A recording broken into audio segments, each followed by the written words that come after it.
Hello guys, ಇವತ್ತೊಂದು home ರೆಮಿಡಿಯನ್ನು share ಮಾಡ್ತಾ ಇದ್ದೇನೆ.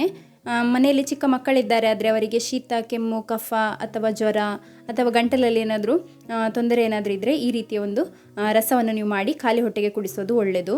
ತುಳಸಿ, ಒಂದು ಸಣ್ಣ ದೊಡ್ಡ ಪತ್ರೆ ಎಲೆ, ಶುಂಠಿ ಹಾಗೂ ಕಾಳುಮೆಣಸನ್ನು ಹಾಕಿ ಈ ರೀತಿ ಜಜ್ಜಿದ ನಂತರ ಅದರ ರಸವನ್ನು ಸೋಸಿ ತಗೊಳ್ಬೇಕು.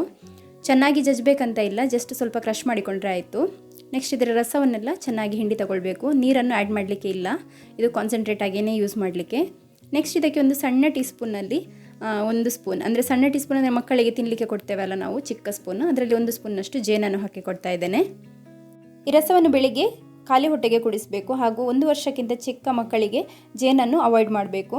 ನಿಮಗೆ ಯಾವ ರೀತಿ ಕಂಫರ್ಟೇಬಲ್ ಆಗ್ತದೆ, ಸ್ಪೂನಲ್ಲಿ ಆದರೆ ಸ್ಪೂನಲ್ಲಿ ಅಥವಾ ಪಲಾಡ ಇದ್ದರೆ ಪಲಾಡಲ್ಲಿ ನೀವು ಇದನ್ನು ನಿಮ್ಮ ಮಕ್ಕಳಿಗೆ ಕುಡಿಸ್ಬೋದು. ನನ್ನ ಮಗು ಇದು ಕುಡಿಲಿಕ್ಕೆ ಕೇಳೋದಿಲ್ಲ, ಬಟ್ ಸ್ಟಿಲ್ ನಾನು ಕುಡಿಸ್ತೇನೆ. ಹೀಗೆ ಒಮ್ಮೆ ಟ್ರೈ ಮಾಡಿ ನೋಡಿ. And thanks for watching.